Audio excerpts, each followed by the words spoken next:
بسم اللہ الرحمن الرحیم۔ عز وجل کا ارشاد عالی شان، ان الذین یبایعونک انما یبایعون اللہ ید اللہ فوق ایدیہم فمن نکث فانما ینکث علی نفسہ ومن اوفى بما عاهد عليه الله فسيؤتيه اجرا عظيما۔ سورہ فتح کی آیت نمبر 10۔ اللہ رب العالمین نے ارشاد فرمایا، اے رسول صلی اللہ علیہ وسلم، بے شک جو لوگ آپ سے بیعت کر رہے ہیں، در حقیقت وہ آپ سے نہیں بیعت کر رہے بلکہ وہ اللہ رب العالمین سے بیعت کر رہے ہیں، کیونکہ ان کے ہاتھوں کے اوپر اللہ کا ہاتھ ہے، اور جو کوئی بھی جو بیعت یا عہد اس نے اللہ رب العالمین سے کیا ہے اسے توڑے گا تو اس کا وبال اسی پر ہے، اور جو کوئی بھی اس عہد کو پورا کرے گا فَسَيُؤْتِيهِ أَجْرًا عَظِيمًا، ان قریب اللہ رب العالمین کی طرف سے اسے بہت زیادہ عظیم تر اجر جو ہے اسے ملے گا۔ اس آیت مبارکہ میں اللہ رب العالمین نے جو بیعت صلح حدیبیہ کے موقع پر بیعت رضوان جو لی گئی اس کا اشارہ کیا ہے۔ حضرت عبداللہ بن عمر رضی اللہ تعالیٰ عنہ ارشاد فرماتے ہیں کہ اللہ کے رسول صلی اللہ علیہ وسلم نے حدیبیہ کے مقام سے حضرت عثمان رضی اللہ تعالیٰ عنہ کو کفار مکہ کی جانب روانہ کیا، اور اگر ان کی نظر میں حضرت عثمان رضی اللہ تعالیٰ عنہ سے بھی کوئی زیادہ عزت والا یا محترم شخصیت ہوتی تو اللہ کے رسول صلی اللہ علیہ وسلم انہیں وہاں پر روانہ کرتے۔ جب وہ چلے گئے تو اللہ کے رسول صلی اللہ علیہ وسلم نے ہمیں جمع کیا اور ایک درخت کے نیچے بیعت رضوان جو ہے ہم سے لی گئی۔ اس کے بعد اللہ کے رسول صلی اللہ علیہ وسلم نے اپنا ہاتھ دکھایا اور یہ کہا کہ یہ عثمان کا ہاتھ ہے، اور اسے اپنے دوسرے ہاتھ پر مارا، اور عثمان رضی اللہ تعالیٰ عنہ کے حوالے سے اللہ کے رسول صلی اللہ علیہ وسلم نے بیعت لی۔ حضرت سلمہ بن اکوع رضی اللہ تعالیٰ عنہ ارشاد فرماتے ہیں، صحیح مسلم میں ہے کہ ہم اللہ کے رسول صلی اللہ علیہ وسلم کے ساتھ عمرہ کرنے کی نیت سے مدینہ منورہ سے روانہ ہوئے، اور ہم 1400 آدمی تھے، اور ہمارے پاس جو ہے 50 کے قریب بکریاں تھیں۔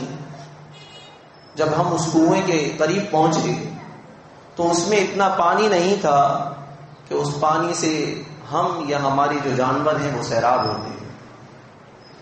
اللہ کے رسول صلی اللہ علیہ وسلم اس کے مڈیر پر بیٹھ گئے، آپ نے اپنا لعاب دہن ڈھالا اور اللہ رب العالمین سے دعا کی، اور وہ جو کنواں تھا وہ ابلنے لگا، اور اس سے ہم تمام لوگ اور ہمارے جانور جو ہے وہ سیراب ہوئے۔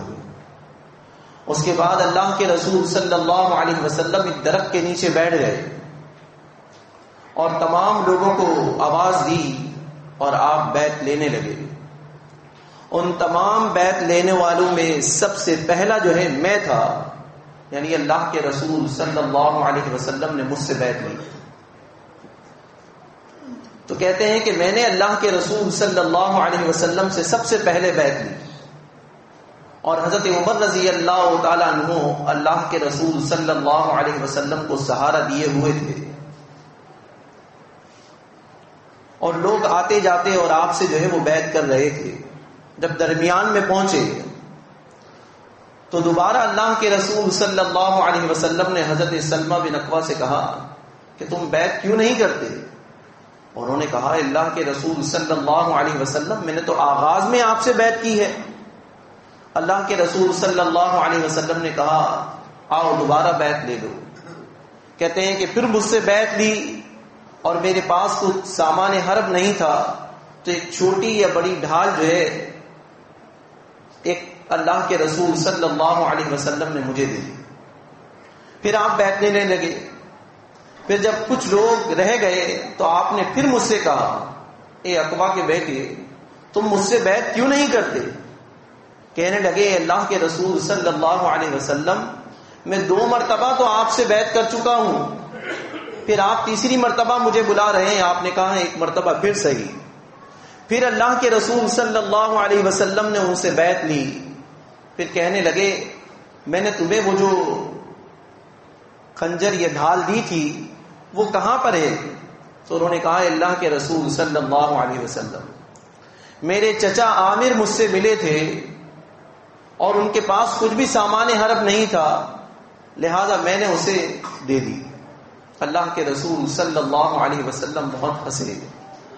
انہوں نے کہا کہ تمہاری مثال اس شخص کی سی ہے جو اللہ سے دعا کرتا ہے اے اللہ مجھے ایسا دوست عطا فرما والذی نفسی بیدی، جو میرے جان سے زیادہ میں اس سے محبوب میں اس کا محبوب بن جاؤں، یا اسے جو ہے میں اپنی جان سے زیادہ محبوب رکھوں۔ بہرحال اللہ کے رسول صلی اللہ علیہ وسلم نے صلح حدیبیہ کے مقام پر جو ہے اللہ کے رسول صلی اللہ علیہ وسلم نے تمام صحابہ کرام رضوان اللہ علیہ مجمعین سے جہاد کی بیعت لی، اور وہ 1400 صحابہ کرام رضوان اللہ علیہ مجمعین تھے، اور سلمہ بن اکوع رضی اللہ تعالی عنہ سے اللہ کے رسول صلی اللہ علیہ وسلم نے 3 مرتبہ بیعت لی۔ اللہ رب العالمین نے قرآن مجید فرقان حمید میں اس بیعت سے متعلق، اس عہد سے متعلق کیا ارشاد فرمایا؟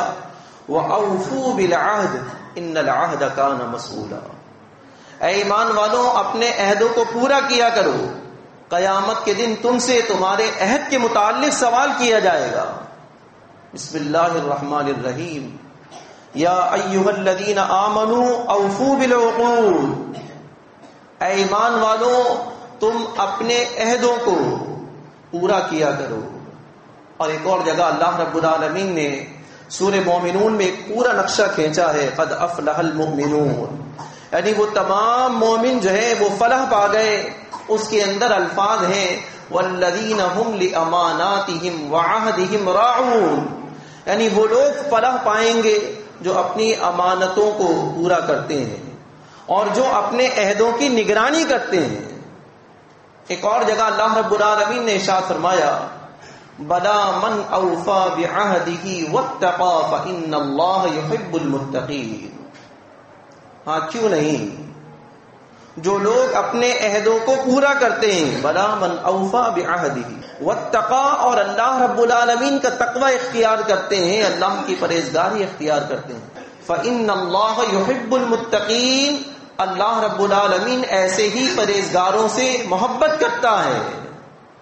ان الذین یشترون بعہد اللہ وایمانہم ثمنا قلیلا، رہے وہ لوگ جنہوں نے اپنے عہدوں کو اور اپنی قسموں کو دنیاوی فائدے کے عوض بیچ دیا، بعہدہم ثمنا قلیلا اولئک لا خلاق لہم فی الآخرہ، آخرت میں ان کا کوئی حصہ نہیں ہے، ولا ينظر الیہم یوم القیامۃ ولا یزکیہم ولہم عذاب علیم، قیامت کے دن اللہ رب العالمین نہ ہی ان کی طرف نظر کرے گا اور نہ ہی انہیں پاک کرے گا، اور اللہ رب العالمین جو ہے انہیں دردناک عذاب سے دوچار کرے گا۔ یہ جو عہد ہے یہ آپ یہ سمجھ لیجئے دین اسلام میں اس کی بڑی اہمیت ہے، اس کی بہت پوچھ گچھ ہے، اور اگر ہم بدعہدی کرتے ہیں تو آپ یہ سمجھ لیجئے ان لوگوں کے اندر کھڑا ہونا پڑے گا جن کی طرف اللہ رب العالمین نہ ہی دیکھے گا اور نہ ہی اللہ رب العالمین انہیں پاک کرے گا۔ اللہ رب العالمین کی اگر نظر التفات نہیں ہوئی کہ اللہ رب العالمین کی رحمت میسر آ سکتی ہے؟ یعنی کتنی بڑی اہمیت ہے اس چیز کی لیکن ہم اس کو اہم نہیں جانتے. بہرحال اللہ کے رسول صلی اللہ علیہ وسلم کی ایک حدیث آپ کے سامنے انشاءاللہ آگے بیان کرتا ہوں. اللہ رب العالمین اس معاملے میں ہمیں پورا اترنے کی توفیق عطا فرمائے. اقول قولی ھذا لی ولکم استغفر اللہ. ان الحمد لله نحمده ونستعينه ونستغفره ونعوذ بالله من شرور انفسنا ومن سيئات اعمالنا من يهده الله فلا مضل له ومن يضلل فلا هادي له واشهد ان لا اله الا الله وحده لا شريك له وأشهد أن محمدا عبده ورسوله. اللهم صل على محمد وعلى آل محمد كما صليت على إبراهيم وعلى آل إبراهيم إنك حميد مجيد. اللهم بارك على محمد وعلى آل محمد كما باركت على إبراهيم وعلى آل إبراهيم إنك حميد مجيد. أما بعد فإن خير الحديث كتاب الله وخير الهدي هدي محمد صلى الله عليه وسلم وشر الأمور محدثاتها وكل محدثة بدعة وكل بدعة ضلالة وكل ضلالة في النار. صحیح بخاری میں ہے اللہ کے رسول صلی اللہ علیہ وسلم نے ارشاد فرمایا کہ 3 آدمی ایسے ہیں کہ قیامت کے دن اللہ رب العالمین لا ينظر الیہم یوم القیامت ولا یزکیہم ولہم عذاب علیم. نہ ہی اللہ رب العالمین ان کی طرف دیکھے گا اور نہ ہی انہیں پاک کرے گا بلکہ انہیں دردناک عذاب سے دوچار کرے گا. وہ 3 آدمی کون ہیں؟ ایک آدمی وہ ہے جو سفر پر نکلا ہے اور اس کے پاس فاضل پانی موجود ہے، اس کے باوجود بھی اس کے ذریعے جو ہے لوگوں کی مدد نہیں کرتا یا انہیں پانی نہیں ملا. دوسرا وہ آدمی ہے جس نے امام کے ہاتھ پر اس لیے بیعت کی ہے کہ اسے کوئی دنیاوی فائدہ حاصل ہو جائے. اگر وہ دنیاوی فائدہ اسے حاصل ہوتا ہے تو وہ اس کے ساتھ وفا کرتا ہے، اور اگر اسے دنیاوی فائدہ حاصل نہیں ہوتا تو وہ اس سے بے وفائی کرتا ہے. تیسرا آدمی وہ ہے نماز عصر کے بعد وہ اپنے سامان کو لے کر نکلتا ہے اور اللہ کی قسم کھاتا ہے اور یہ کہتا ہے کہ اللہ کی قسم مجھے اس مال کے اتنے مل رہے تھے، سامنے والا جو ہے اسے اور میں نے اسے نہیں بیچا. سامنے والا اسے سچ سمجھ کر اس کے اس سودے کو خرید لیتا ہے حالانکہ اس مال کے اسے اتنے پیسے نہیں مل رہے. یعنی یہ 3 آدمی ایسے ہیں کہ اللہ رب العالمین نہ ہی ان کی طرف نظر کرے گا، نہ انہیں پاک کرے گا، اور نہ ہی اللہ رب العالمین انہیں دردناک عذاب سے دوچار کرے گا. تو یہ جو بیعت کا معاملہ ہے یہ اصل میں اپنا ہاتھ جو ہم امام کے ہاتھ میں دیتے ہیں، یہ جو ہم دیتے ہیں اس کی وجہ کیا ہے؟ اس کی وجہ یہ ہے کہ ہم اس لیے دے رہے ہیں کہ امیر جو ہے اللہ کے رسول صلی اللہ علیہ وسلم نے ارشاد فرمایا، صحیح بخاری اور صحیح مسلم میں ہے، انما الامام جنہ. امام کیا ہوتا ہے؟ امام ڈھال ہوتا ہے. جب میدان جنگ میں ہم نکلتے ہیں تو ہم دشمن کا جو وار ہے وہ کس سے برداشت کرتے ہیں، کسے سامنے کرتے ہیں؟ ڈھال کو ہم سامنے کرتے ہیں. بالکل اسی طرح امام جو ہے وہ ڈھال ہوتا ہے بتقوی اللہ. وہ کیا کرتا ہے؟ وہ اللہ رب العالمین کی پرہیزگاری کا حکم دیتا ہے، اور جب وہ سپہ سالار ہوتا ہے تو تمام لوگ جو ہے وہ اس کے پیچھے آ جاتے ہیں. اللہ کے رسول صلی اللہ علیہ وسلم جب میدان جنگ میں نکلا کرتے تھے تو کیا کہتے ہیں صحابہ کرام رضوان اللہ علیہم اجمعین، جب لڑائی اپنی شدت اختیار کرتی تو ہم کیا کرتے؟ ہم محمد الرسول اللہ صلی اللہ علیہ وسلم کے پیچھے آ جایا کرتے۔ تو ایمان کیا ہوتا ہے کہ وہ ڈھال ہے، وہ برائیوں سے روکتا ہے، جب تک وہ حکم دیتا رہے تمہیں تقوی کا، تو پھر کیا ہے؟ کان لہ علیہ اجر، اس کے لیے اللہ رب العالمین کی طرف سے اجر ہے۔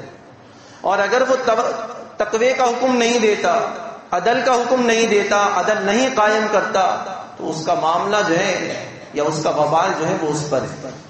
صحیح مسلم میں ہے، اللہ کے رسول صلی اللہ علیہ وسلم نے ارشاد فرمایا، من قلع یدا من طاعت اللہ، جو کوئی بھی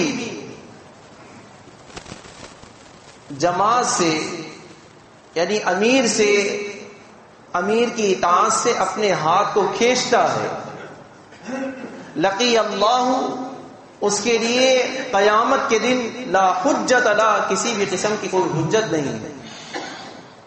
اور پھر فرمایا اللہ کے رسول صلی اللہ علیہ وسلم نے، اور اگر اس شخص کے ہاتھ میں، اس شخص کے گلے کے اندر بیعت نہیں ہے، وَلَيْسَ فِي عُنُقِهِ، یعنی ایمان کی اس کے گلے کے اندر بیعت نہیں ہے، مَاتَ مِیتَةً جَاہِلِیَّةً، تو اس کی موت جو ہے وہ جہالت کی موت ہوگی۔